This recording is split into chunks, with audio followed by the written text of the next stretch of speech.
Hi, Ken. Yun. Syempre. Welcome again for another episode of HR Shouts and Whispers. Episode number 83 na tayo. And ang topic natin ngayon, preparing and conducting a job interview as HR. Syempre, my name is Ken Somera and ang main host natin, Cristina Reclamado. Hi, Chris. So, hi, Ken. How was your week?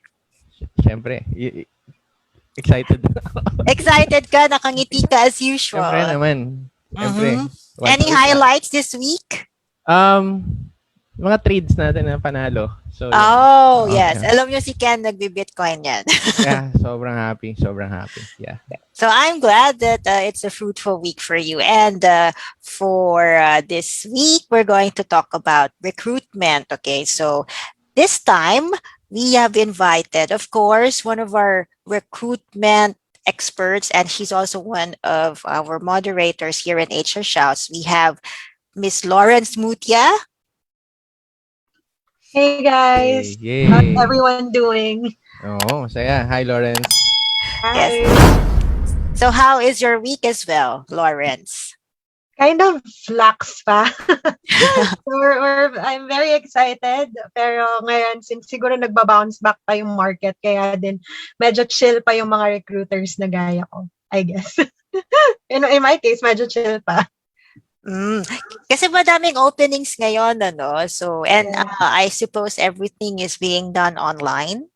Yes, that's being done online na talaga. Like, they have shifted na. Siguro, the good thing about the market is that they fully understand the value of doing the online interviews na rin. Oh, that's good. And it's also like, it's less of a hassle because, diba, we go through stages when we go through interviews. So if we're just going to do yung mga preliminary interviews, it's better to do it online or not, prevent or not make the applicant go to the office muna. So yun. So it's safer for both the interviewer and the applicant. So we have a lot of questions that actually we collected, Ken, during the week, and this has something to do with interviews. And that's why we also invited, from People Dynamics. Okay, so they're one of our content partners. Nice. So we have the associate facilitator and also a trainer, Mr. JM Godoyo. Hi, JM. Hi, JM. Hi, Miss Chris. Hi, Ken. Good evening. Kamusta po kayo? And hi, Lorenz. Good evening, everyone. And once again, Miss Chris, thank you so much for having me here. So actually, see JM, so People Dynamics, okay, can you give us a brief background of People Dynamics? Yeah, so basically, in People Dynamics, we are an online-based assessment. So we provide different assessment tool to different organization, private organization and government organization also. And by the way, JM, okay, your boss is actually watching us and the viewers, among the viewers. So hi to Miss Abigail Pulmatonko. Hi, ma'am. So yeah, it's JM nandito na. Nako, JM. Hi, Miss Abby. See you later.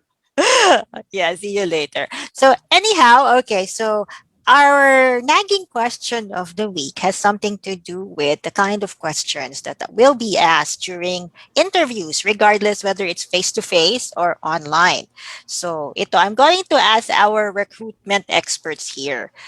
Tama ba na tanungin na nagka-COVID ang aplikante?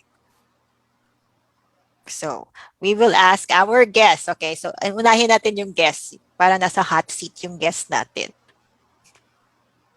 All right. So actually, that's a good question, Miss Chris. It's a big no-no to ask that question to our applicants or sa mga nag-a-apply ng job, because it would be inappropriate and it would make our applicant uncomfortable during the interview. And alam naman natin, no, sa sitwasyon natin ngayon, very offensive, and people will be offended if you're gonna ask them kung nagka-COVID ka ba, may COVID ka ba, do you have symptoms? Kasi meron tayong tinatawag na stereotyping when it comes to this virus. Pero there's a way, of course, on getting that information. 'Di ba? Meron tayong tinatawag na acceptable declaration form. When we go to different stores, of course, yung mga store managers or yung mga tinatawag natin mga security guarded, they would ask you to fill out a form, 'di ba? That you will declare kung meron ka ba mga symptoms or whatsoever na connected sa COVID. Pero during interview or during yung tinatawag nating online interview, during the recruitment, please don't ask that because our applicants would be offended kasi. And alam naman natin na parang very sensitive ang bawat isa pagdating sa ganitong tanong. Kasi lahat tayo ay nasa hindi magandang kalagayan because of pandemic. Yeah, so my answer is it should be no for not to offend our applicants. So there's a way to actually get the information, and maybe it's also has something to do with the level or the stage of the interview. Yun. So how about Lawrence? What is your take on this question? Right. I agree with JM. Yes, it would definitely impact candidate experience, no? Since at this point in time talaga, siguro people are being very cautious about it. Even recruiters are being cautious about it kasi nag-o-open na yung market, nagsa-start na ulit magkaroon ng mas malaking hiring.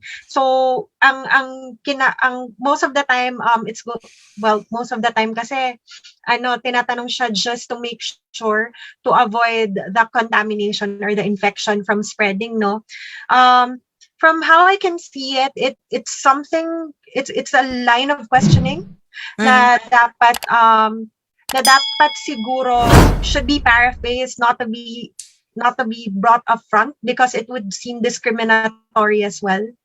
It's just the same as kung itatanong mo sa aplikante mo kung buntis ba siya or does she has plans to have kids or let alone kung meron ba siyang boyfriend. So it goes in line with those kinds of questions.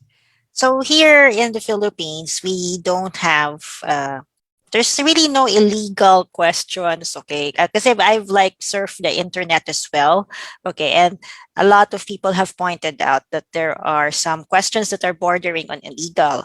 But in the Philippines, there's none. But there's also what you call distasteful questions or cringy questions. Kasama na dun yung kung may boyfriend ka nga or may girlfriend ka. Anyhow, you won't actually ask a first-time acquaintance, diba, if they have a boyfriend or a girlfriend. Yun. Si Ken, yung ini-interview ka when you were in the corporate world, okay, what was your experience with interviews? Nung ako yung in-interview o ako yung magi-interview?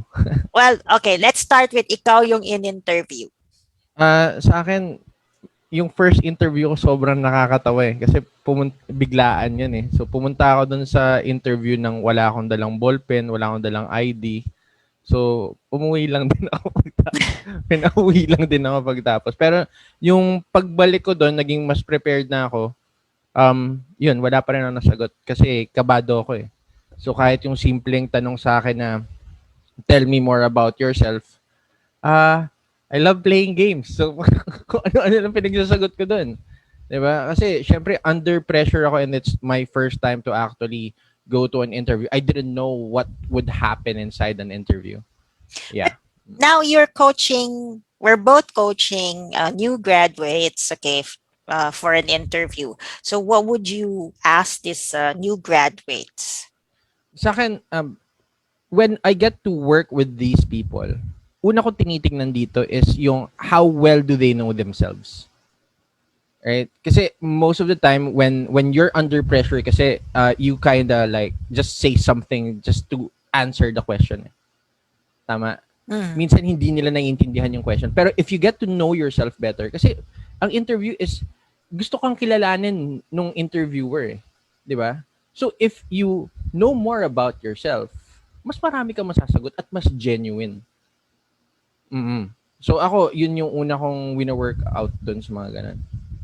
Okay, so before JM does his Mm. presentation on Yep. the proper way to do the interview, let's ask Lawrence. Okay, so through the years of doing recruitment, okay, what are your lists of do's and don'ts? Oo.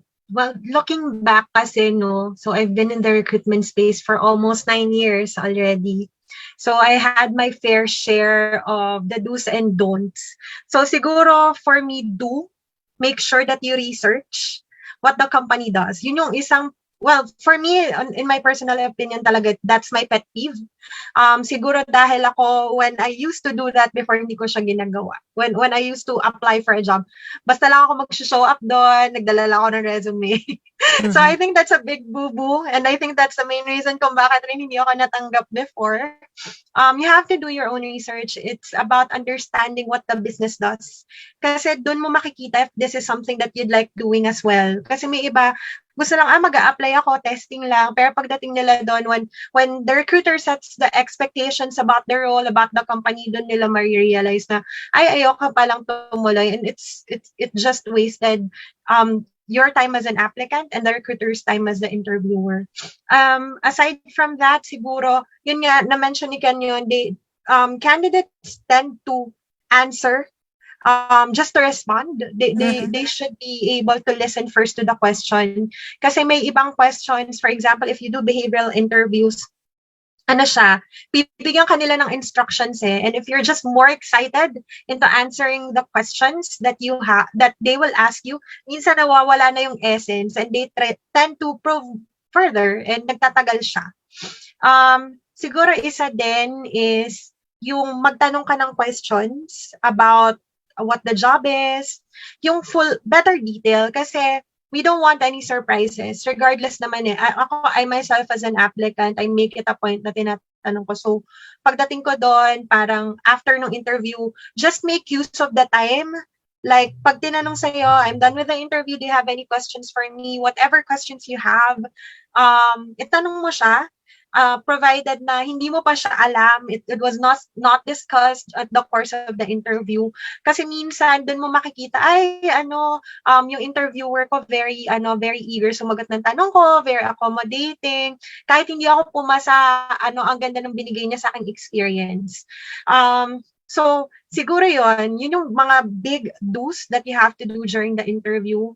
Siguro yung don't na lang is, just during the interview na to, yung hindi ka nagbabasa ng JD.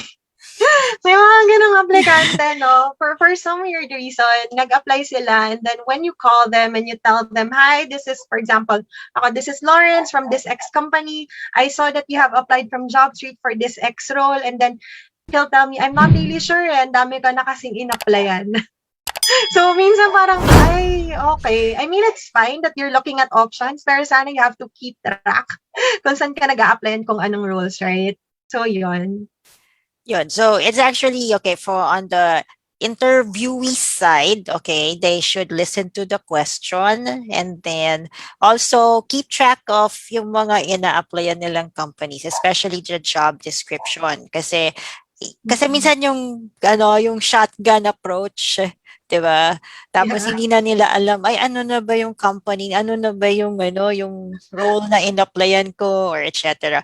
So it's also better to be more systematic when you're going through your job hunting. Yes, that's right. Kasi for example I myself, I keep an Excel file, no? Kung saan ako nag-apply. Kasi last year, I did my job hunting. So, I think I applied for 55 plus companies. So, doon kita ko, nag-apply ako dito, bagsak ako, nag-apply ako dito, pending pa. Etong part na to, case study na ako.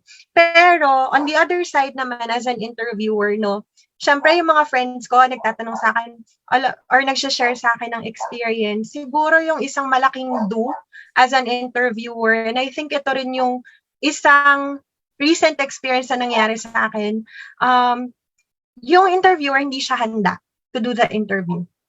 Yung parang, pagdating niya sa interview, doon pa lang niya babasahin yung resume mo, doon pa lang niya ipoprove further, doon pa lang niya yung interview notes, saka pa lang niya babasahin. And I think it gives off an impression kay applicant na, So sobrang busy mo and you haven't had the time to get to know me, and yung unpreparedness. And aside from that, siguro do make sure na you are aware, kasi minsan as HR naman, no, yun naman din yung maganda sa atin. Kailangan sa ulo natin yung mga benefits, what we do, what the company offers. So minsan pag tinatanong yun ng applicant, don't hesitate unless talagang confidential. Kasi minsan, dun mo makikita na, ay, ang promising ng company. Kahit na hindi ako matanggap dito, pag may kakilala ako na na fit dito, i-recommend ko tong kumpanyang to. Yung mararamdaman nila na nag-accommodate ka regardless if pass or fail. So at the end of the day, as an interviewer, talagang titingnan mo is yung candidate experience. You have to make sure that also you satisfy yung questions ng candidate, okay, especially with regards to yung, well, the most important part is yung salary and compensation. Yes. Because sometimes doon talaga yun eh. It all boils down to that. And also, yung mga questions of the candidate. Kasi if hindi mapanatag ang loob ng candidate, so iba yung impression niya. It's about impressions also. So the candidate has to prepare for the interview. They dress well, diba? They actually rehearse their questions probably with Ken or me or George. Okay. Okay. And then, but the interviewer, okay, being part of the company, okay, you have to know how to sell your company as well. So good points, Lawrence. Kasi it's yun guys sinasabi nila, war on talent. And if you're a smaller company, okay, it spells the difference. Diba?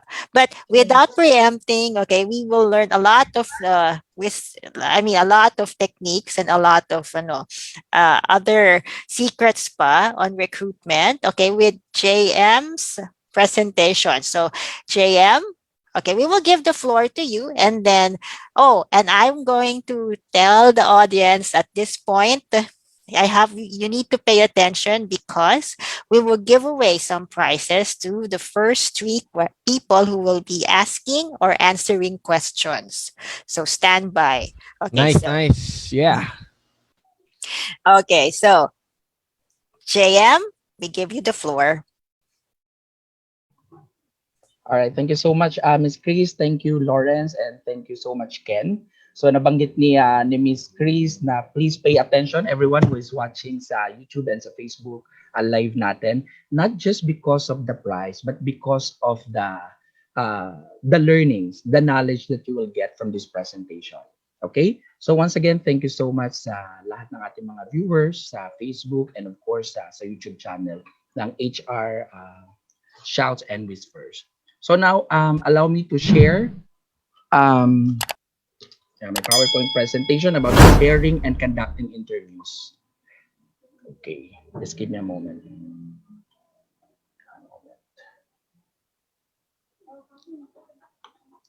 Okay, so mahalagang pag-usapan, it's very important na every recruiter or every HR na magre-recruit ng talents are very knowledgeable and at the same time, very competent in bringing in talents in their company. Why? Kapag marunong or kapag magaling ang HR or ang recruiter sa paghahanap ng mga talents that very competitive, talents na very, sabihin natin, magaling, madadala natin sila sa organization natin. The problem is if we as HR or recruiter, we don't know how to bring in best applicants or best talents to our organization or to our company, it would affect also the organization. It would affect also it would affect the whole organization. For example, in achieving the one moment. In achieving the goal of the organization. So every HR or every recruiter must be prepared, especially in interview. So number one, we need to read the CV or the resume. So you don't ask questions or information that can already found in the CV or resume. Ang problem if the recruiter would always ask questions that is already in the CV or already in the resume, the applicant would think that this HR or this recruiter um is not prepared. Okay? So meron kasi tayong mga information na kaya siya nakalagay sa CV, kaya siya nakalagay sa resume, para hindi na siya tanungin.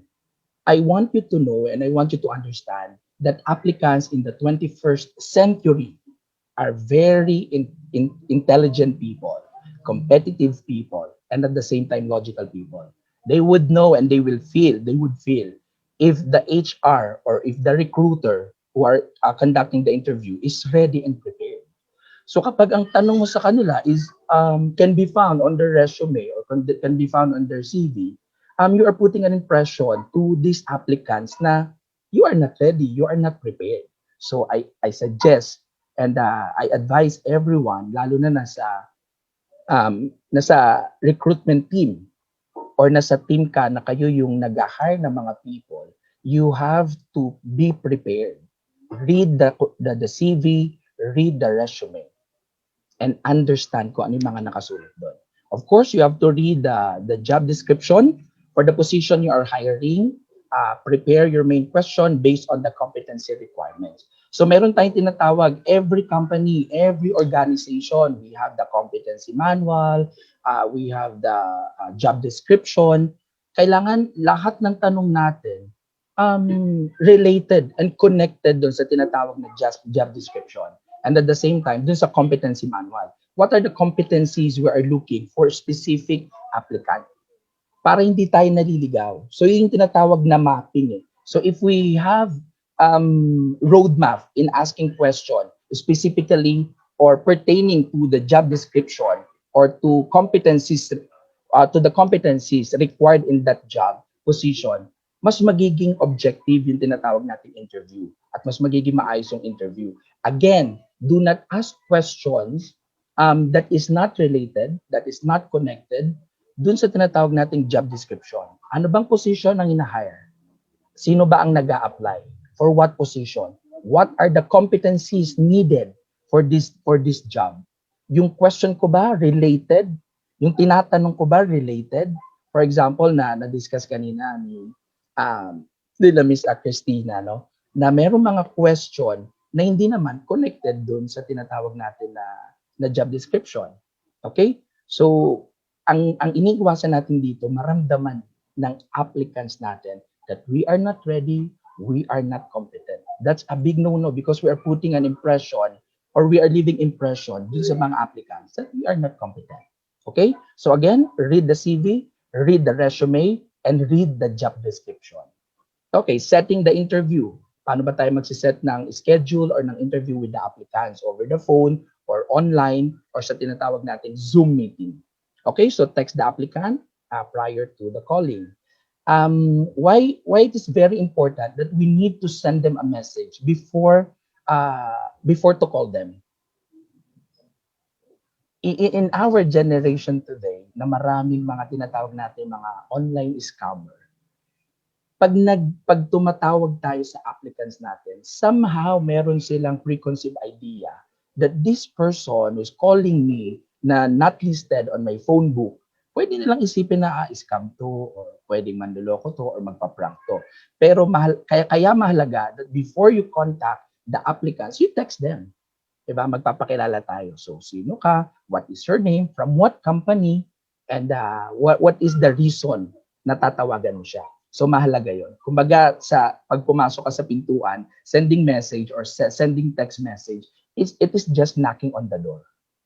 Okay? So, ang mga recruiters, ang mga HR, before you call our applicants, please knock on the door.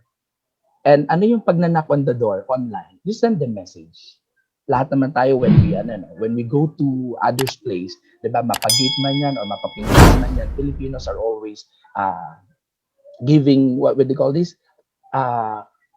People will always knock on the door to pay respect to the owner of the house. Okay? So mga HR and mga recruiters, same with knocking on the door. When we give them a call, please text them first. Give them a message first. Okay, on the set schedule, call the applicant, introduce yourself. That's very important. What's the name of the company and the job hiring requirement. Okay, then send the online meeting link Details at least 3 days or 2 days prior to the interview, scheduled to give applicant time to download the app if needed. This is very important, yung sending a link. Okay? Kasi maraming mga applicants ngayon or maraming mga nag-a-apply ng interview na most of them hindi pa familiar dun sa mga online platform na ginagamit ng mga HR ng recruiter. For example, Zoom account. They don't have Zoom account. Or they don't have Google Meet. Or they don't have MS Teams. So give them enough time to download, na aralin kung paano kung paano i-maneuver or kung paano gamitin yung platform na gagamitin natin for the online meeting or interview. That's very important. Kasi meron tayong tinatawag na mga people na may takot sa digital. Di ba? May mga they are not tech savvy. If they are not tech savvy, aside from kakabahan sila during the interview, makakabahan din sila to navigate whatever online platform that you are providing for the applicants. So please, maging considerate tayo. Huwag natin i-assume that all applicants have their own Google account. They don't know how to, wag natin i-assume that they already knew how to navigate that online platform. Okay? So again, we need to be considerate. Okay, asking the right questions. This is very important. Why? Sometimes, or most of the time, yung questions can be categorized as unethical questions or ethical questions. Tulad ng pinag-usapan natin kanina before tayo mag-start, no? You are not supposed to ask kung may COVID ba yung isang tao. Hindi mo pwedeng tanongin basta-basta na may COVID ka ba or kailan mo balak mag-asawa. There are questions na pwedeng sabihin natin not illegal pero it's considered as unethical. And ayaw natin mapunta sa line na yon. Kasi pwede tayo ma-brand that company is unethical. Why? Because remember, sa lahat na nag-i-interview sa HR, recruitment team, you represent, diba? We represent the whole organization. So yung mga questions natin kailangan ayusin din natin. Okay? So the recommended interview approach is the behavior-based event interviewing, which would allow applicant to demonstrate his posture on the required competencies. Diba? Depende kung anong position, what are the competencies needed. So, dun ka magpo-formulate ng question. For example, if the job requires dealing with different kinds of people, you might ask this. Okay? Can you describe to me your most challenging experience in dealing with a colleague? How did you deal with this person? So, bakit mo tinatanong yun? Why you're asking this kind of question na dealing with other people or dealing with colleagues? Kasi, one of the requirements or one of the competencies for that specific position is dealing with other people. So, this is a behavior-based event interviewing. Based on the answer of the applicant, pwede ka mag-decide whether this applicant would fit on the position or whether this applicant is competent or whether this applicant is have that competency. Kung ang requirement ng job ay naghahanap ng magaling sa pakikipag-usap sa tao or dealing with other people. And kapag ang sagot niya sa question na yan, I don't remember anything about that because I'm not good in dealing with people. I'm a shy type person. I'm an introvert person. So based on his answer, that person is not qualified for the position because the position is actually asking for someone who is good in dealing with other people. So ibig sabihin, kung tama yung tanong, you would get the right answer also. And that answer will be used for you to decide whether to hire this person or not, or whether this person should move to the next process or not. So asking the right question. Okay? So what are the questions that we need to avoid? Diba? Avoiding taboo questions. We're not going to avoid these questions, not because these are taboo questions, but because these are unethical questions. So to all HR personnel, and of course sa lahat ng mga nag-i-interview, sa lahat ng nasa recruitment team or recruitment department, please avoid this question. We need to consider the feelings, the emotion of our applicants. And we need to understand that these questions are somehow considered pwedeng considered as unethical. Okay? So hindi mo naman pwedeng sabihin na, I think I should ask this question because this is not illegal. Yes, pwedeng hindi illegal, pero it's unethical. It's unacceptable. Okay? So yung mga questions, bigyan ko ng example. Are you married? How many children do you have? Who takes care of your children? Do you have boyfriend? Did your boyfriend propose already? When do you plan to have kids? Siguro pag tinanong mo yan at kapag nakatapat ka ng somehow logical applicant, yung applicant na nag-iisip din, no? Pwede niyang iba to sa yung question eh. Yung questions na ba to would affect my application in your company? Are these questions a part of the competencies on Correct. the job description na ina-applyan ko? Yeah, parang at what point of the job is it like anything related to the task? Parang ganon. Yeah. I remember, Miss Chris, no, you have mentioned your experience. Hindi ko makakalimutan yung experience mo. Very unethical question, no? Kasi, what if I am married? What if I have 3 children? Would it affect yung job ko pag hinar ba ako? Diba? I will for the benefit of our viewers. I was asked, okay, when I was planning to seriously have kids. So, okay, so just for everyone's kasi everyone, I'm actually quite open naman that I have a medical condition. I cannot have kids. Okay, so I said, pero since I was able to relay that to the first the preliminary interview, I think there were notes there. The COO asked me, so will you really have kids, or when will you plan to have kids? We want to know.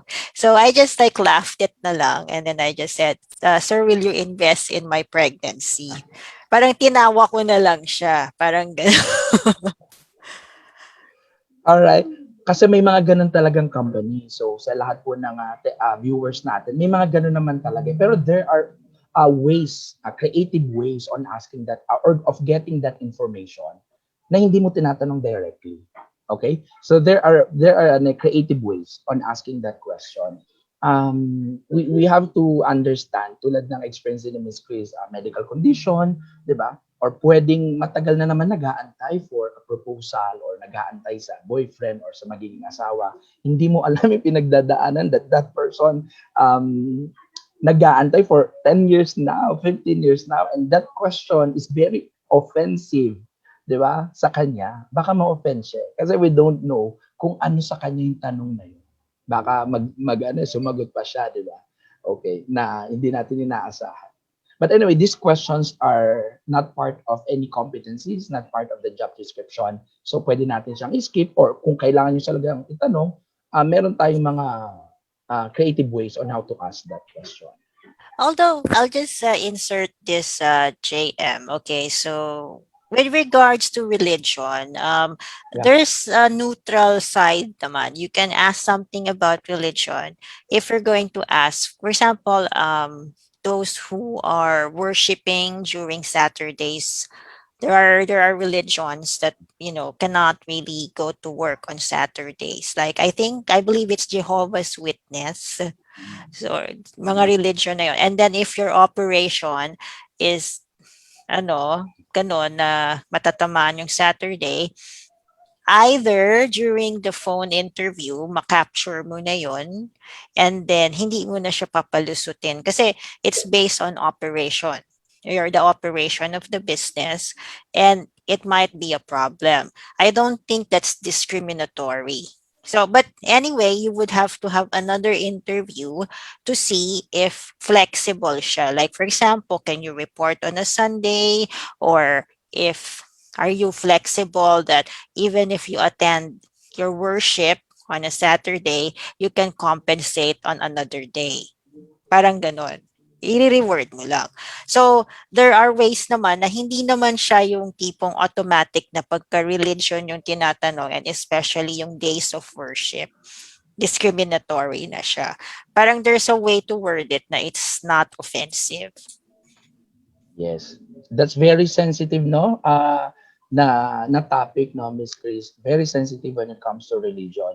Diba? As a matter of fact, diba, isa yan sa mga ano natin, Bill of Rights, that's very, ano talaga, sensitive.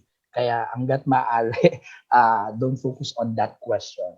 Okay? So, employer branding, the interview process is one of the experiences that creates a lasting experience. Again, lasting experience kung sino nag-interview, sino nag-conduct ng interview, sino yung nag-administer ng mga assessment or test, yun yung titignan ng applicants na ibig sabihin that person represent the whole organization. So yung company or yung organization mababrand based sa experience ng applicants. The problem is kung hindi naman ganun yung buong organization, paano kung ganun lang talaga yung nag-i-interview? It's a damage on the organization. It's a damage to your company.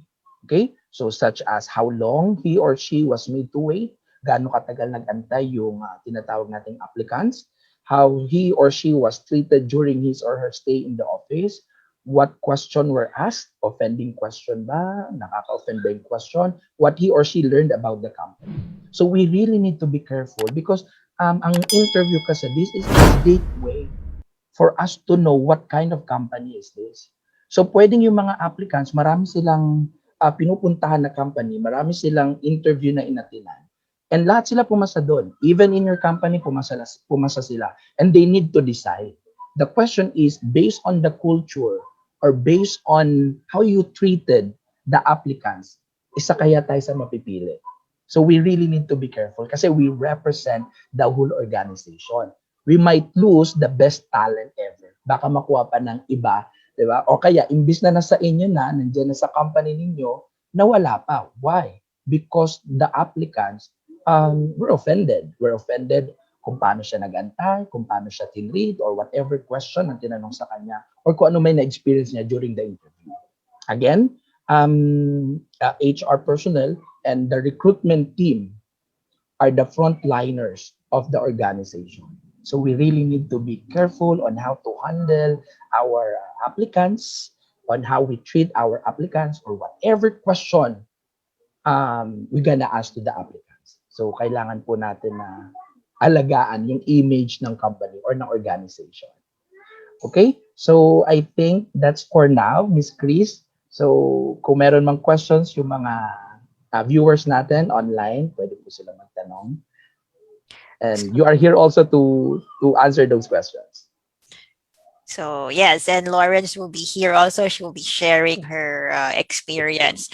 So this is there's a big difference talaga when you do online interviews and face to face. But what I've noticed, some of the questions also that we received, seems like people are being made to wait by HR interviewers, even when they are doing online interviews.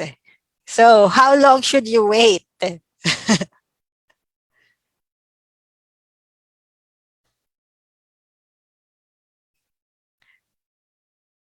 Uh, maybe what's happening with your sound, JM?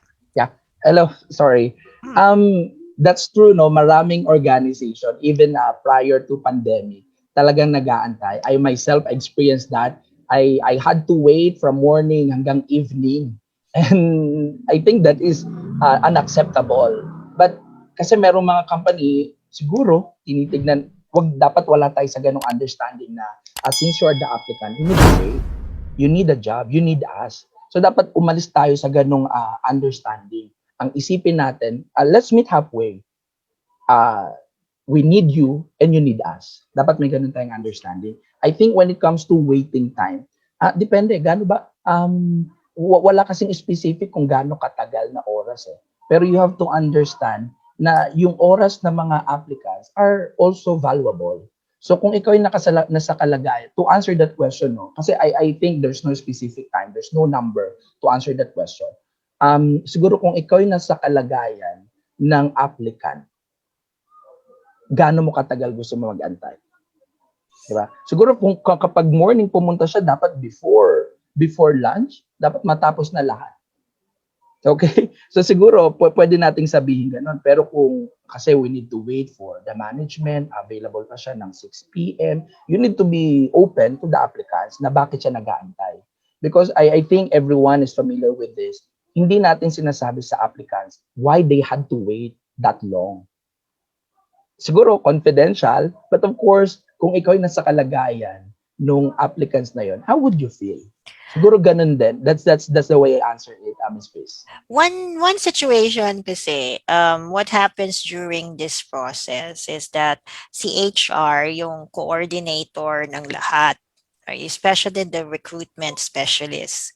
Am I right, Lorenz? Yung recruitment specialist, yun yung ginagawa nilang pang-coordinate ng mga. Yes, that's right.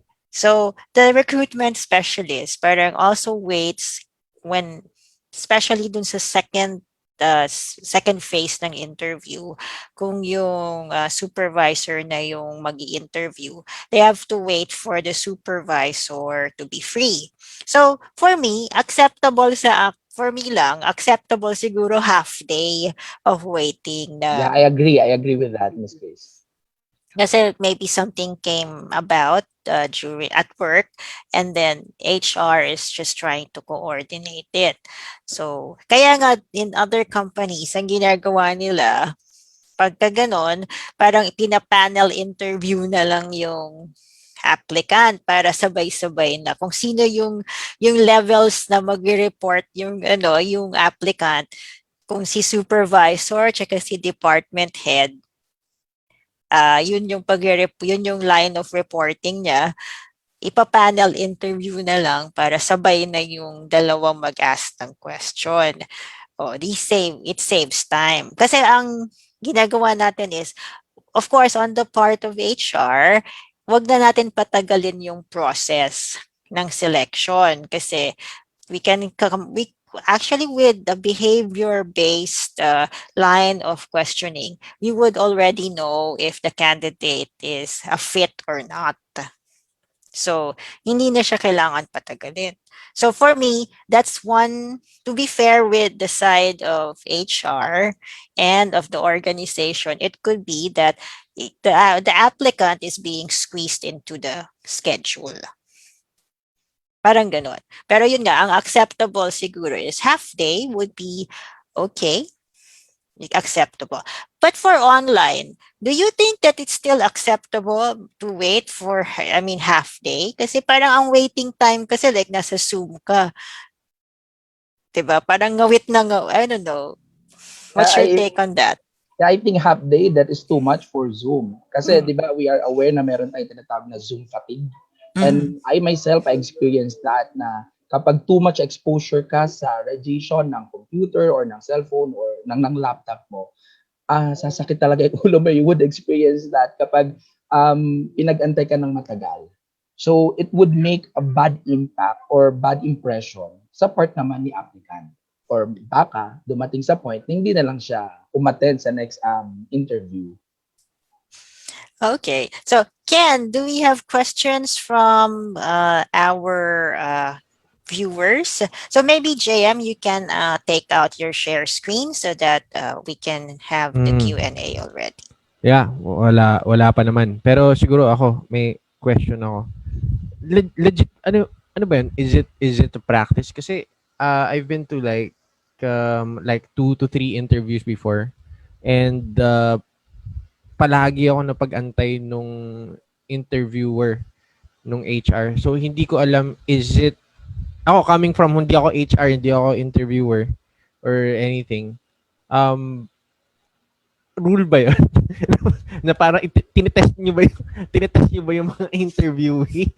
Na parang tingnan natin yung patience na itong mga to ha. Pag nag-stay put to, pwede to. May ganun ba yun? May background Kasi bang I came ganun? from several Oo. organizations. Okay, yung nag-umpisa ako, yung nasa, well, mga early 2000, okay, Mm. nag-umpisa ako mag-interview, may notion na gano'n, pagintayin natin, tingnan natin, i-wear out natin. But Okay. that's the traditional and that's the old view. And Okay. hindi na yan, hindi Ah, na may yan ganun pala talaga. pinapractice. May ganun pala. Hindi na yan pinapractice. As much as possible, that's Okay. a bad Sige. practice. Kasi Okay. ano ka parang bully ka parang nambubully ka ng candidate, 'di ba? And Okay. it doesn't make sense also to bully your your applicants kasi the company actually invested sa job portal, nag-source, tapos Mm. pagdating ng aplikante, ibubully nyo. Kasi may mga, yung nasa line management ako, nasa operations, so ganun kami. Okay. Kaya paiyakin natin. Yung mga Matest lang natin, no? Kung pahirapan kakayanin niya natin yung ng environment sa tanong. office, di ba? Kakayanin mo yan.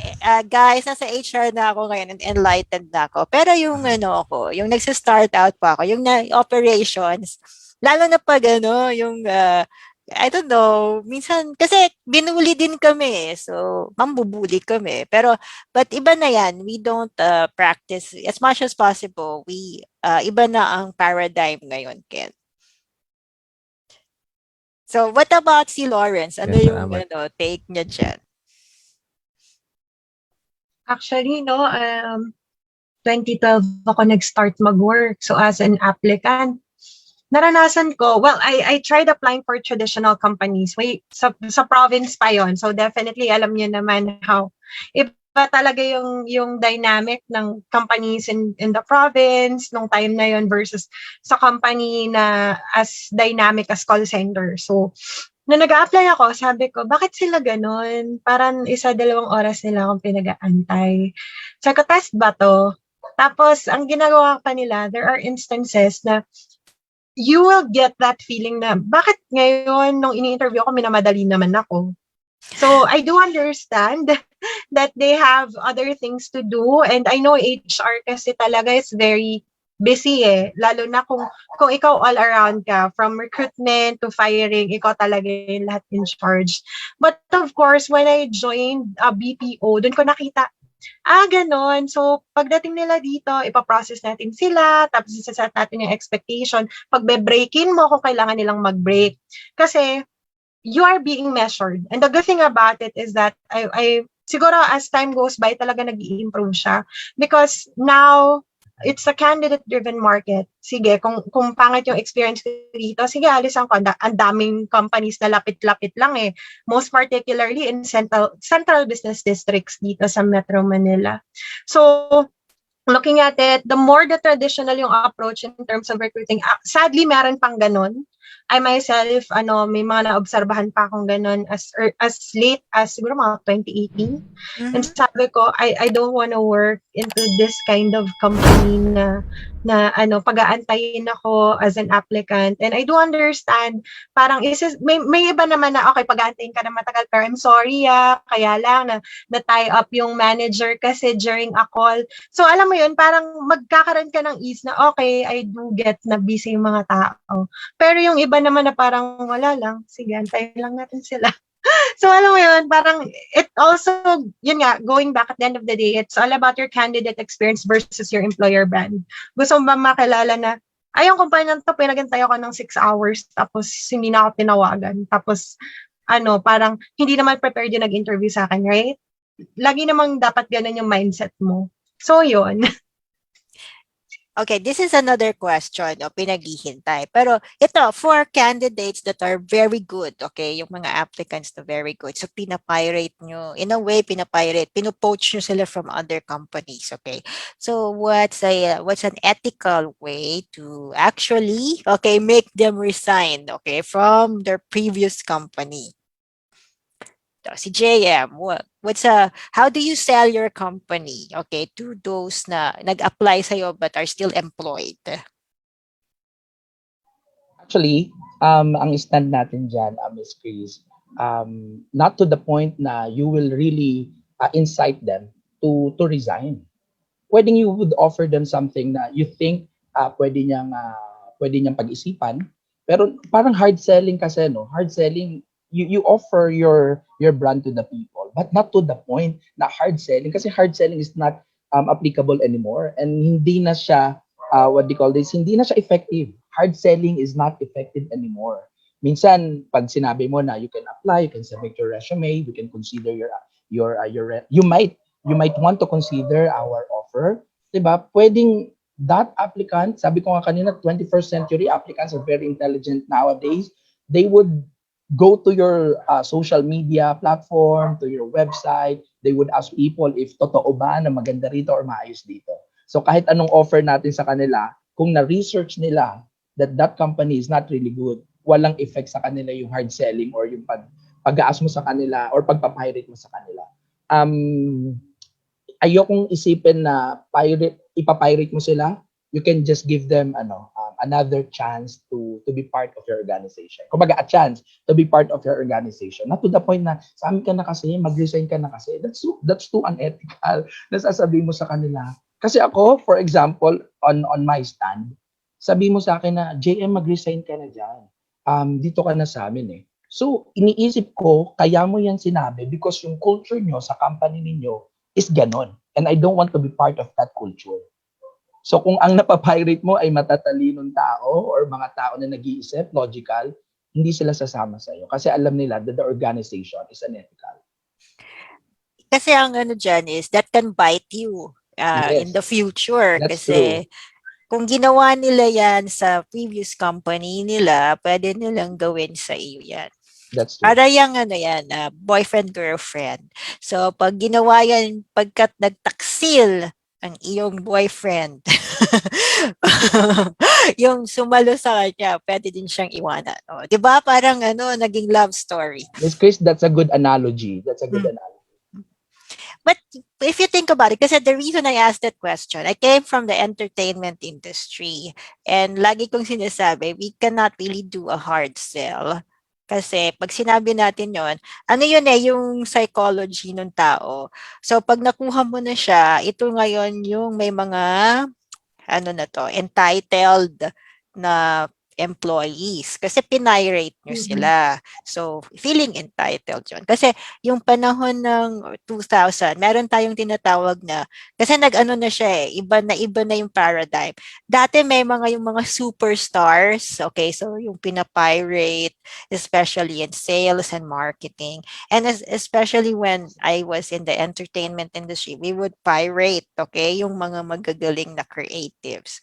Unfortunately, and peace tayo kung mapanood ninyo to,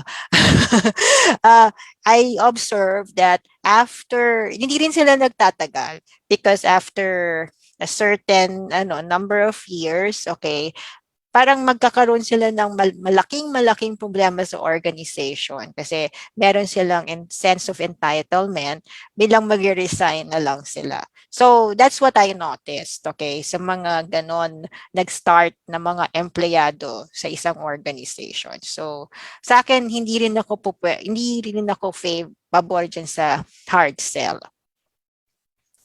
Nako, sabi ni Eka, naghugot daw ako. Hindi talaga, kasi nasumakit ang ulo ko dyan eh. Anyway, so, for millennials, okay, what's a good way to attract them, JM? You know what, for millennials, millennial people are very creative people. At the same time, they don't want to be part of any organization that is boring. Yeah? Kaya kung mapapansin natin, TikTok and at the same time YouTube, very effective yan sa mga millennials or sa mga sabi natin sa mga millennials. Why? Because nakikita nilang creativity eh. And at the same time, nakikita nila na hindi boring to. Kaya every organization, especially sa HR team, we need to devise or we need to come up with mga pakulo or ano ba yung mga dapat natin gawin every month, every January, Feb, March, April, May, June, July, hanggang December. So hindi ka dapat maubusan ng pakulo kasi somehow you would really attract them. One thing is for sure, ang pinaka-pinandidirihan ng mga millennials, mga boring people.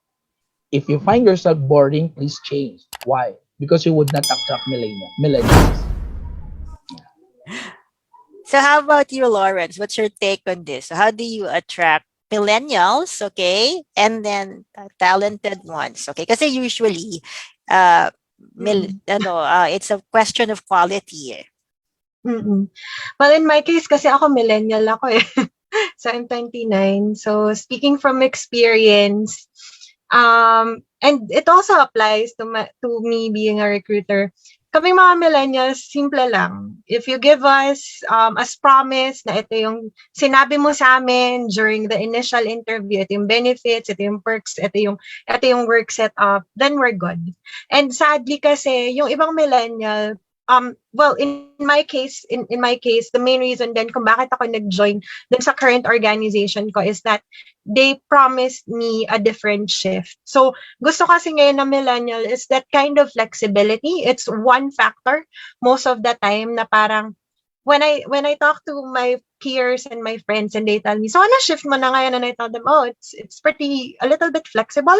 And they tell me, sana all. Because they are gearing towards the traditional 9 to 6 work. Doon pa lang, pag sinabi mo na, okay, here's the thing, yung work kasi na to, it's going to be a little bit flexible. Alam mo, it parang ang ganda niyang panghatak.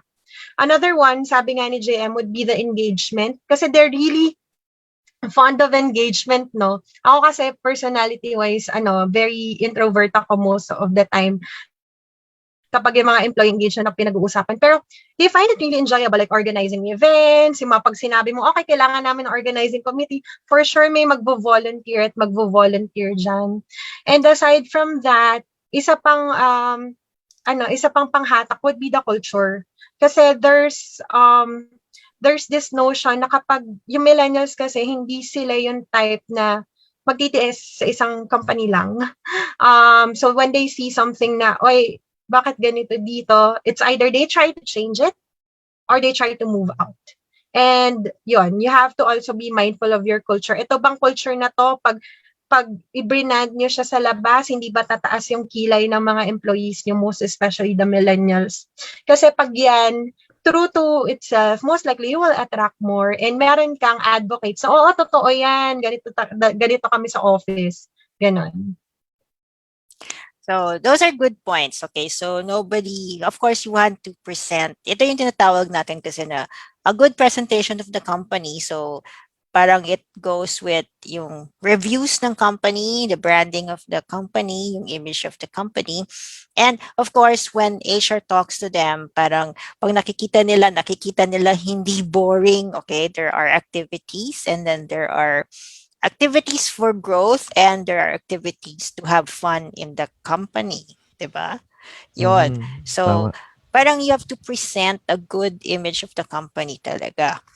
Kasi hindi yung, guys, ito simple lang sa akin na, I had an interview before. Grabe, hindi na ako bumalik dun sa company na yon kasi yung ipis lumalabas sa drawer.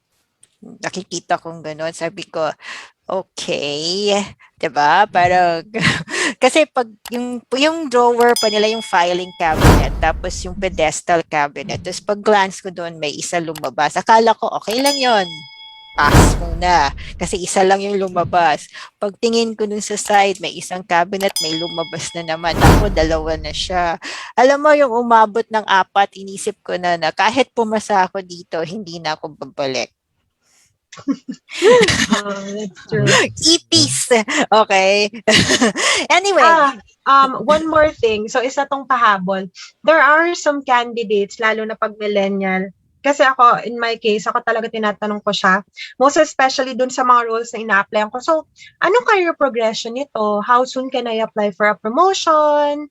Yung mga ganon. The more na makikita nila na, yung for example, most especially kapag sinabi mo, yeah, I've been with the company for 4 years, na-promote na ako twice or once.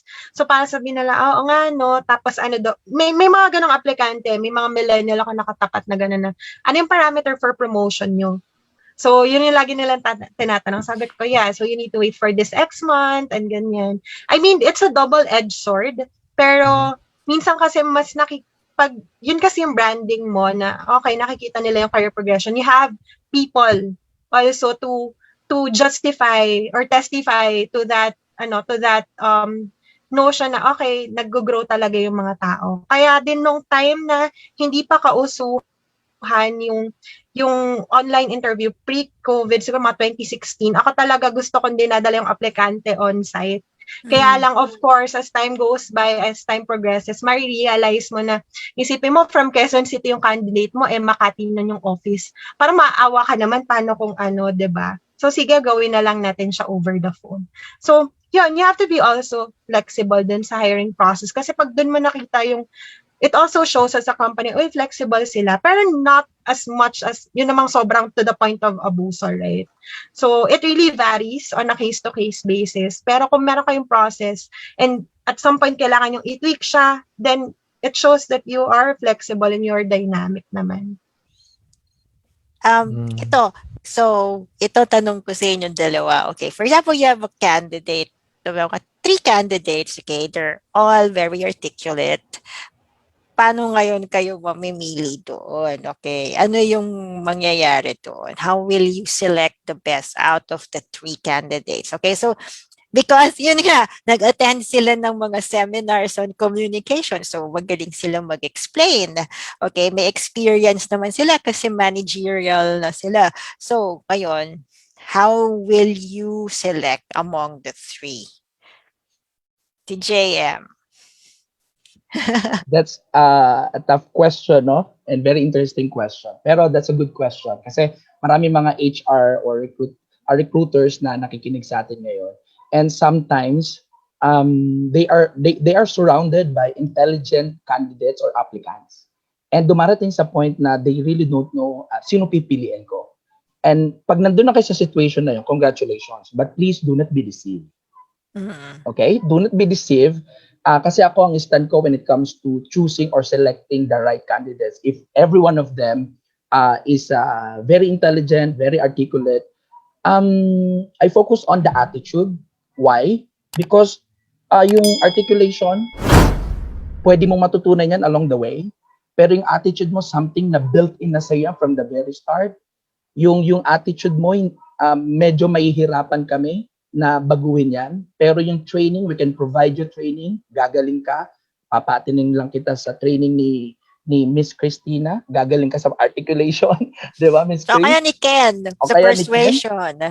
Persuasion, madali lang yon. Pero yung attitude kasi is something that built in eh. Something na nasa yun na yun eh. Na decision mo yun kung babaguhin mo hindi. Kaya ako personally, masaya or maganda na meron kang applicants na very competitive, matatalino, articulate, but I cannot be I'm not easily persuaded by good intelligent or good in articulation. Ang hinahanap ko talaga is the attitude and the character. Kung yan ba ay pwede mong i-mold, 'di ba? So ako ako personally malakas yung pang-amoy ko if you are just intelligent but you don't have the heart. Heart is very important, character is very important. I know naman din na kung meron kang heart, meron kang good attitude, may kailangan lang baguhin ng onte sa competencies mo at kayang-kaya naman namin gawa ng paraan yan, I am willing to invest on that person. And yung investment mo, 100%, may return of investment yan, ROI. Okay? Pero minsan, kapag nag-invest ka dun sa matalino lang, magaling lang, but walang good character and attitude, and sometimes, aalis, iiwan ka lang din naman, di ba? Parang sabi nga ni Ms. Chris kanina, pag-ibig, iiwan ka lang din, diba? So, mas malaking damage yon sa company. The problem is, nagpaloko ka kasi. Diba? Maraming ganun eh. Akala ko magaling siya. Akala ko susuyuin niya ako. Akala ko bibigyan niya ako ng bulaklak. Ganun yun sa mga babae. Akala lang nila. Pero hindi kasi nila nabusisi eh. Tapos bandang dulo, binrape. Bandang dulo, naghiwalay. So, nasaktan. So, ngayon, sa susunod na pagkakataon, mas magiging matalino ka na pumili. You are not just looking sa looks, 'di ba? Mabagong bantignan to or mayaman ba to or whatsoever. Hindi na ganoon ang hanap ngayon ng mga parang nagkaroon ng experience doon. Ang hanap mo na ngayon, attitude, character, and kung nakikita mo ba na promising din yung potential niya. So yun yung stand ko doon, Ms. Chris. Okay, thank you, JM. Ikaw, Lorenz. Tatanungin natin din si Ken mamaya. Okay. Natatawa ko din sa part ng parang nagde-date lang yan. Okay. Sige. Anyway, so going back, if it's a managerial candidate, no, it's funny because I was asked of the same question, and the scenario was may dalawa kang candidate for CEO. Ito yung profile, who would you pick? With the same resume, same background, same years of experience, nag-iiba-iba lang sa demographic. And here's what's tricky. Hindi mo sila pwedeng interviewin. So, diba? So, that was really a tricky part. Pero in our case, since we're talking about interviews, yun nga, interviews are a two-way street. So, para yung dating. Kasi kung makikita mo, diba, hindi walang perfect candidate. You will always see a red flag. It's a question of ano yung red flag ng candidate.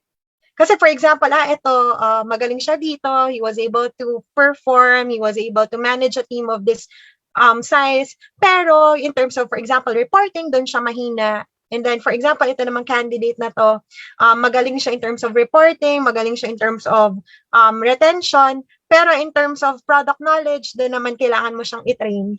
Tapos itong sa taon to, yun, parang ganun din yung scenario na parang magaling naman siya magsalita, he can probably present to clients, pero in terms of the metrics, mukhang doon siya bumaba. So, sino pipiliin mo, diba? So, what I usually do, sina-check ko rin, ano ba yung red flag? Kasi ako, ang practice ko as a recruiter before, nung talagang sobrang volume pa yung ginagamit, nung corporate recruitment pa ako, way back, siguro mga 2016, nag-hire ako managers, directors. Well, up until now naman, hindi ako nagsesend agad ng endorsement to hiring manager. Tatapusin ko yung araw. For example, nag-interview ako ng 5 manager ngayong araw. Hindi ako magsesend ng lahat ng pumasa. I-gauge ko pa yan na, okay, ito yung 5. For example, out of that, 3 yung pumasa. Sino sa tingin ko yung dapat kong i-prioritize? So doon, yun yung practice mo na kailangan i-prioritize mo, okay, ito yung red flag nitong isa, pero mukhang okay ito. So, pwede mo siyang i-present sa hiring manager mo because at the end of the day, they are a part of the hiring process. Pero you as a recruiter, you should be able to cover kung ano yung good and bad side if you're gonna hire this person. Kasi at the end of the day, yung process na yan, hindi lang recruitment eh. Our job is to find the person who fits the minimum criteria or all of the requirements of the role. Pero yung hiring manager, sino ba yung makakatrabaho niya? Yung hiring manager, yung operations, kung sino man yung next round of interviews, right? So yon, it's not just the recruiter's accountability to find the best candidates. It's also with the hiring managers and the next round of interviewers. Ken, ikaw, pag mag-i-interview ka, who would you choose? Sa akin, ang daming pwedeng factors eh. Siguro sa akin yung pinaka maganda, cute. Siguro mainly yun yung factor. Cute. At saka sa akin, siguro serious, on a serious note, adaptive. I'd always look for a person that's adaptive to different changes. So kung pwede ka ma-pressure, titingnan ko yung way on how they react to that pressure. Titingnan ko rin kung paano siya mag-react to certain stress by asking specific questions na nakaka-stress talaga. Give them situations on mga talagang what are they like in a team. So pwede ka rin, siguro more on interactive kasi ako eh. Pwede ako magpa-roleplay eh. May mga tao sa paligid ko. O sige, acting kayo dyan. Pwede mong tingnan eh. Kasi again, pagdating na sa work, iba-iba yung environments eh. Minsan, ang nagbibigay sa'yo ng stress, boss mo. Minsan, nagbibigay sa'yo ng stress, hindi yung boss mo, kundi yung team mo, katabi mo. Di ba? Minsan, nagbibigay sa'yo ng stress yung company mismo. Di ba? Minsan, nagbibigay sa'yo ng stress yung trabaho. So, again, iba-iba yung pwedeng mangyari dun sa loob. And I'd love to hire someone who can adapt to those changes. Na kahit anong ibato mo sa kanila, kaya nila yon. Kaya agree ako dun eh, kay JM, yung attitude, di ba? Very, very important yan. Oo. So, ang daming factors. Emotional, yung IQ nila, ang daming factors. Pero kung cute sila or maganda sila or ano sila, pagi sila, siguro kaya yun yung una ko sinagot eh. Parang malaking Oh, diba? But, I would actually go for, yung number 1 who's adaptive. So, kasi lalo na pag managerial, syempre kailangan, yung grit yan. They call it grit, okay? So, they can actually withstand yung pressure. Okay. And then yung second also, I would also, at the end of the day, kasi I do what Lorenz does. Okay. So, halimbawa may in-interview akong mga tatlo in a day, okay? Pag hindi muna ako may notes ako, pero I would actually sit down, in a quiet, parang it's a quiet time, okay? And I would actually try to remember yung impression ko dun sa tao and try to imagine him at work. So that's what I do. I actually try to, from what I gathered dun sa tao na yun during the interview, I would visualize how he would be at work. That's why I have a question. So if you're the manager, what would you do on the first months of your when we hire you, after we hire you? And pinapaano ko lang sa kanya kung ano yung gagawin niya. So I have that kind of question. So that's a clue. Kasi kung ano yung, kasi kung sasabihin niya, I will wait for your, I will wait for the owner to give me yung trabaho, hindi okay sa akin yan. Kasi managerial na yun, di ba? So the person has to be a self-starter, a go-getter, and then, would be able to do, syempre, that's why you hired a manager. It's actually to solve a problem na within the team, and as much as possible, change, okay, kung ano yung problema, or study what's wrong with what's happening, okay, and then put in place certain changes. So that's my question. But since sinabi ko na, hindi ko na gagamitin yung question na yan. Okay. Okay. So, JM, okay. So, we're giving away prizes, JM. I think it's your time to ask the viewers a question. All right. Yes, tama. Magbibigay tayo ng prizes sa mapipili po natin. So sa lahat ng nanonood sa Facebook and Yes. sa YouTube channel po natin. I will first tell them what the price is. So Go Miss ahead. Abigail is among the viewers anyway. So we will be giving away to our to 3 audience. Okay, so meron naman tayong madami dito eh. So we will give away a 14-day access to any course in our learning. It's a learning management system of Profiles Asia. Okay, so it's a 14-day access and a digital certificate of completion to the relevant course if they meet the criteria. Okay, and then a free disc assessment. Okay, so those who will be able to answer your question. Okay, so yon, unahan to. So, tama ba, Miss Abigail? Okay, so anyhow, okay, it's your turn to ask the question. Jay. Sobrang dali lang, giveaway lang talaga. No? I just want to know sa lahat ng mga HR, sa HR na nakikinig or non-HR, siguro sa HR, no, what is the best engagement you were able to implement in your company? Interesting or the best engagement you were able to implement in your company? Or kung hindi ka naman HR, ano yung best engagement or interesting engagement that your company implemented in your office? So, siguro i-type nyo dyan, then pipili kami ng pinaka-interesting na sagot. Okay? So, this is something that has something to do with the best engagement activity, Yeah. okay, that your company implemented during this time or Yes. during this time. Yeah, yung iba kasi ay parang nanonood sila together ng Netflix, di ba? During yung, of course, hindi na office hour to, no? Parang just to engage the employee, para magkaroon ng engagement ng buong organization. And that's good, no? K-drama, panonoorin nila. I-challenge natin si Eka. Okay, so si Eka, okay, kasi napaka-energetic, Eka. So, what was the best, okay, employee engagement activity that your company, or maybe what you think is the best employee engagement activity for this time? Okay, then there's May Abrera. Okay, so, yan. Si D. Ancot. Ay, D, mag-participate ka dito. Okay, there's Joan de Guzman Suyom. Okay, so she's here. She says hi. So we are going to ask, okay, the viewers, kahit hindi nyo narinig yung ating lecture on recruitment, masasagot nyo to. employee engagement activity, what is the best one that can be implemented, or have you ever implemented during this time?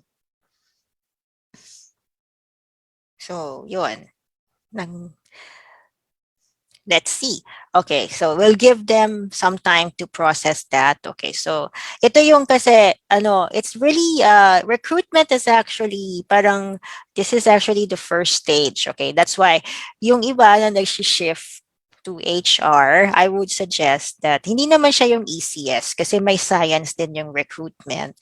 But recruitment kasi is a mixture of a lot of things. There's marketing in it. Okay, there's also some, if you want to to be with people, to be a frontliner, so it's a way to also build your confidence, okay, in the HR field.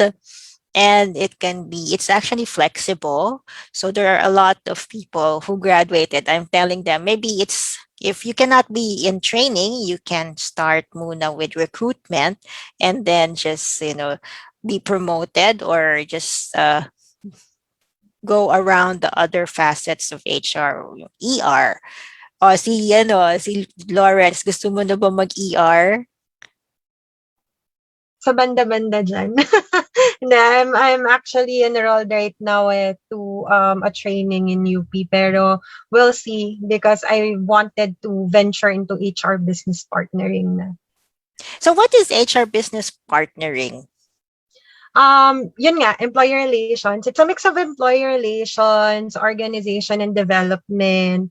Kumbaga, once you are an HR business partner, you have to know the end-to-end of the HR. Pero you, as the partner, technically, ikaw yung nagre-represent sa HR. So you will be acting, may iba kasing organization, it really varies, but in most of the organizations I work with, they are individual contributors, pero usually at manager level or senior manager level.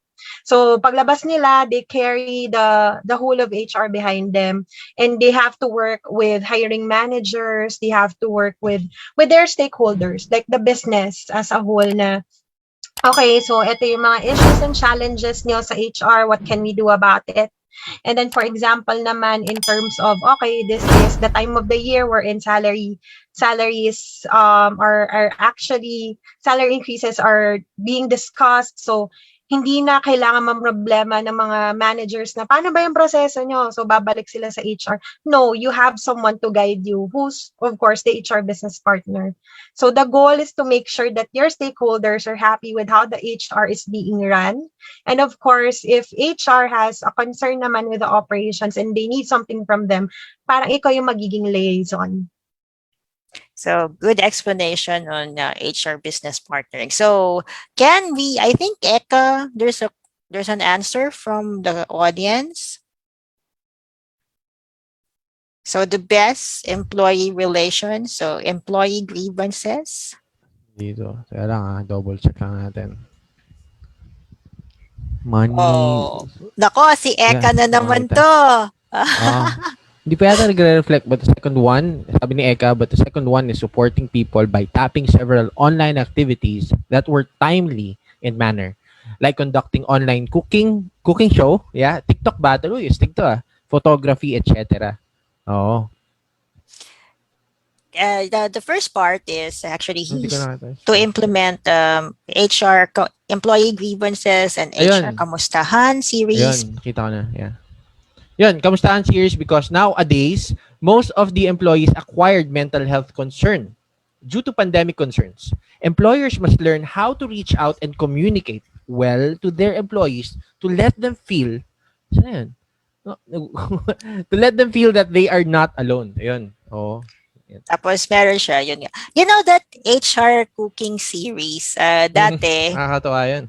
sa BGC before the pandemic, there's actually a studio, a kitchen. It's actually a studio that you can rent, and then you can use that for your team building. You can, you can just also hire a chef, okay, and then they can learn a recipe. Okay, then you can also have a relay. Kung kumbaga meron kang yung parang master chef, limited edition, you can do that. Yun. Actually, yun yung dream ko na, na engagement activity, yung cooking, kasi gusto ko kumain din. Okay. So, and then there's another one, si Joan de Guzman Suyom Gracias. Sabi ni John, sabi niya, nowadays, gathering has been restricted. We are implementing 3 times a week po ng virtual radio, having specific topics for month to be discussed with. Yeah. Ay, meron silang mga radio program or maybe FB live program. Okay. Podcast, no? Yeah. Mm.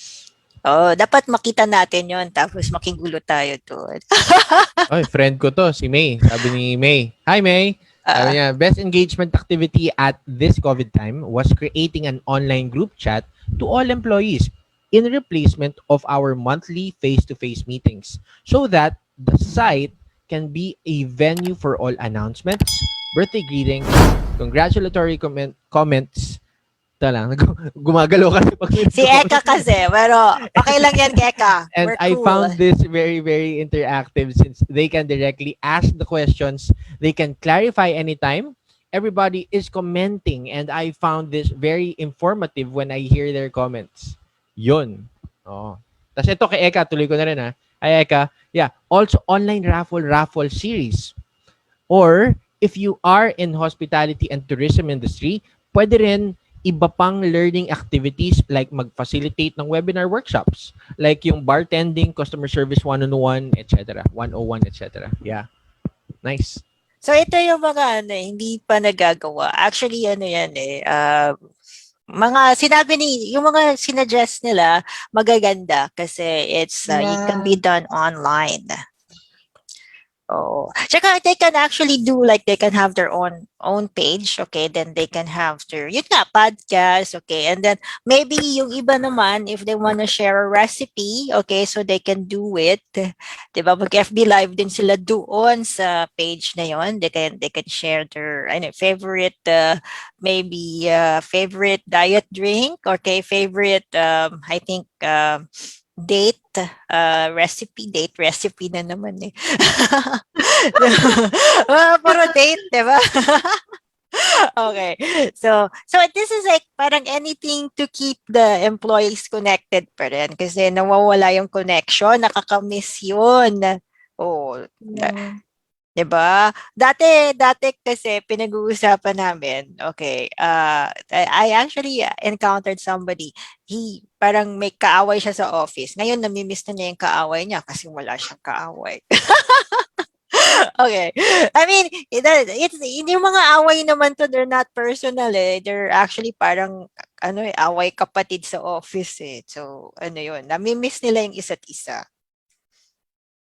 So, Lee Bang, okay. So, we're only giving away 3, but let's also read, okay, Lee Bangs, okay. So, hello, Panay. That was the engagement activity that I initiated just to feel that HR is there for them.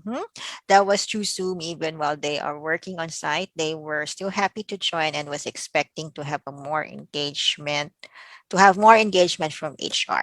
So this is what we'll do, okay? So we will, after this episode, okay, so I will get in touch with these people and we will just deliberate first, okay, who will get the prizes because there are actually 4 and we'll just see how we can make the 4 happy, okay?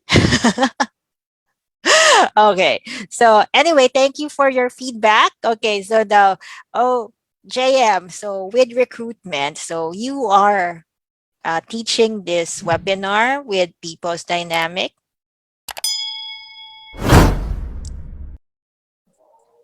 I'm sorry, Miss Chris. Nag-fluctuate lang yung internet. Yes, Sorry? yes. So with your organization, you're actually I see that you have a lot of webinars as well. So what is in store for people who will actually visit your page or will actually visit your site?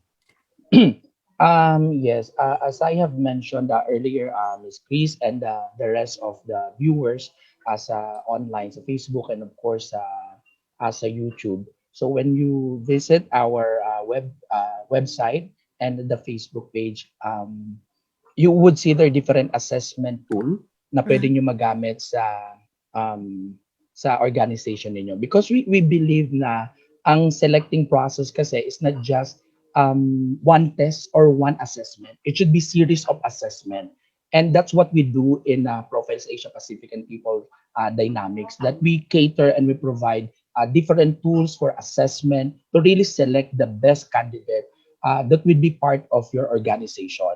And selecting the best candidate is really important. Why? Kapag nakuha mo ang pinakamagagaling na candidate, it would help your organization um, to be a better organization, and at the same time, mas magiging makakatulong to achieve the goal and the goal of the organization or the company. So we really need to be careful in selecting the best candidates. And with that, very important na meron tayong tools na ginagamit kung sino yung mga right people. How would you test their a source of their motivation, their attitude, their character, and of course the aptitude or the intelligence. So this is on no. This is actually paid and this is subscription basis. Yes. Oh, I see. So that's the arrangement. Okay, so if the company would request a quote from you, how can they request a quote? Yeah, they can just message us sa aming Facebook page na Oh, Profiles great. Asia Pacific. Mhm. And And someone will send them a message. oh yes, okay. So that's you're the people behind okay Profiles Asia will send you, so we'll send them an answer or a quote. So how about Lawrence? So what are you busy with, Lawrence? Okay, so of course, aside from my full-time job, I still do my financial advisory consulting gig. And on top of that, I also am looking for companies who would like to partner in terms of their recruitment. So I do freelance headhunting across all roles, whether it's BPO, corporate, or IT. Okay. And how about you, Ken? Yun, siyempre.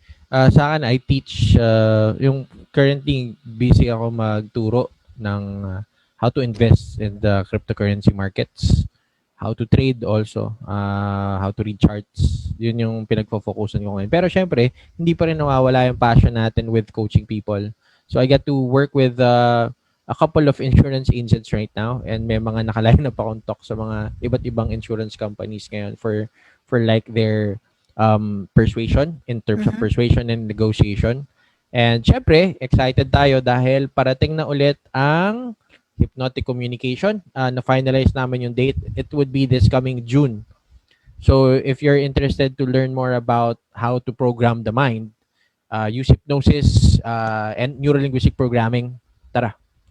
This would be an exciting masterclass, a 5-day masterclass for solid learning. Yeah, yun lang. Yeah. Actually, I attended that last year. That Yeah. was a good program, and then it will help also if you're in HR. Since naka-attend ka nun, Chris, libre ka dun sa ano. So, all previous attendees, free siya umattend dun dito sa upcoming. So, Oh, yan ang yeah. maganda. Mm, Okay, yeah. so there. So anyhow, okay, so any final words, JM, on recruitment or on HR during the time of the pandemic? Okay, straight from the heart, we need to work hand in hand. Kasi alam naman natin na this pandemic, no, ang bigat ng situation, both ng mga organizations, ng companies, and at the same time, yung mga employees. Siguro sa part ng mga ng HR or ng recruitment, gawin nating maging hindi tayo stressful as we talk to our employees, as we talk to our applicants. So it's about time for us to really manage the people. 'Di ba? Yun naman yung mga pinag-aralan natin, 'di ba, ng HR. We really need to manage people. We really need to understand them, especially during this time of pandemic. We need to understand them. So hindi tayo kasi old flow, normally pag sinabi mong HR, they always police um the employees, 'di ba? Pero this time wala na tayo sa ganung moment. We need to love them, we need to understand them, And of course, without compromising the standard of the company, the standard of the organization. So mahirap ang situation and maging dahilan lahat ng HR and ng recruitment team para maging madali ang buhay ng bawat isa. Thank you so much. And once again, Miss Chris, Ken, and Lorenz, thank you so much. And sa lahat po ng nanonood, thank you so much. Yes, and thank you to your organization, Profile Station, People's Dynamics, okay, for agreeing to be the subject matter experts for this evening.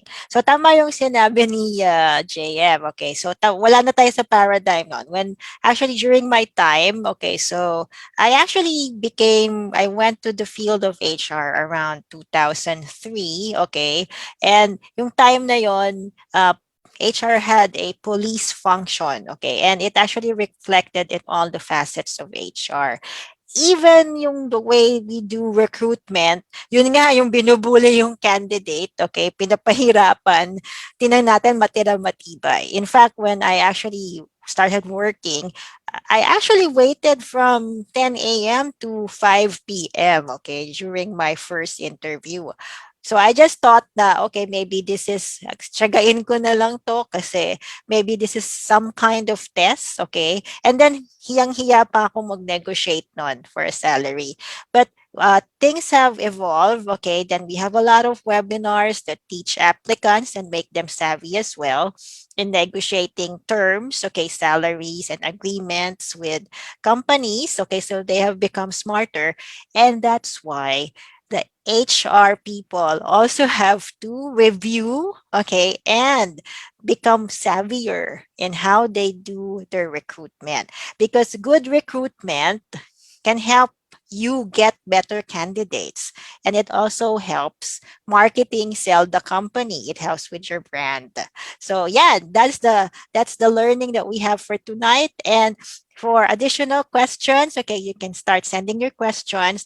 But the four people, okay, we will just take it as first come first serve, okay, and then we will see. Okay, I will get in touch with you after this, so just wait for my PM. Okay, so have a nice evening, and guys, Ken, Lawrence, Bye-bye. JM, okay, Bye, uh Bye. everyone. Thank you dinner so much. time, okay. Enjoy. Enjoy. Bye. Have So a this great was a weekend, nice, everyone. yes, this was a nice discussion. Okay. And I do hope that you keep on sending your feedback and that you can also send us what you want us to tackle in our Mhm. next FB Live interviews. Okay. Bye Sige. bye. Bye-bye. Bye.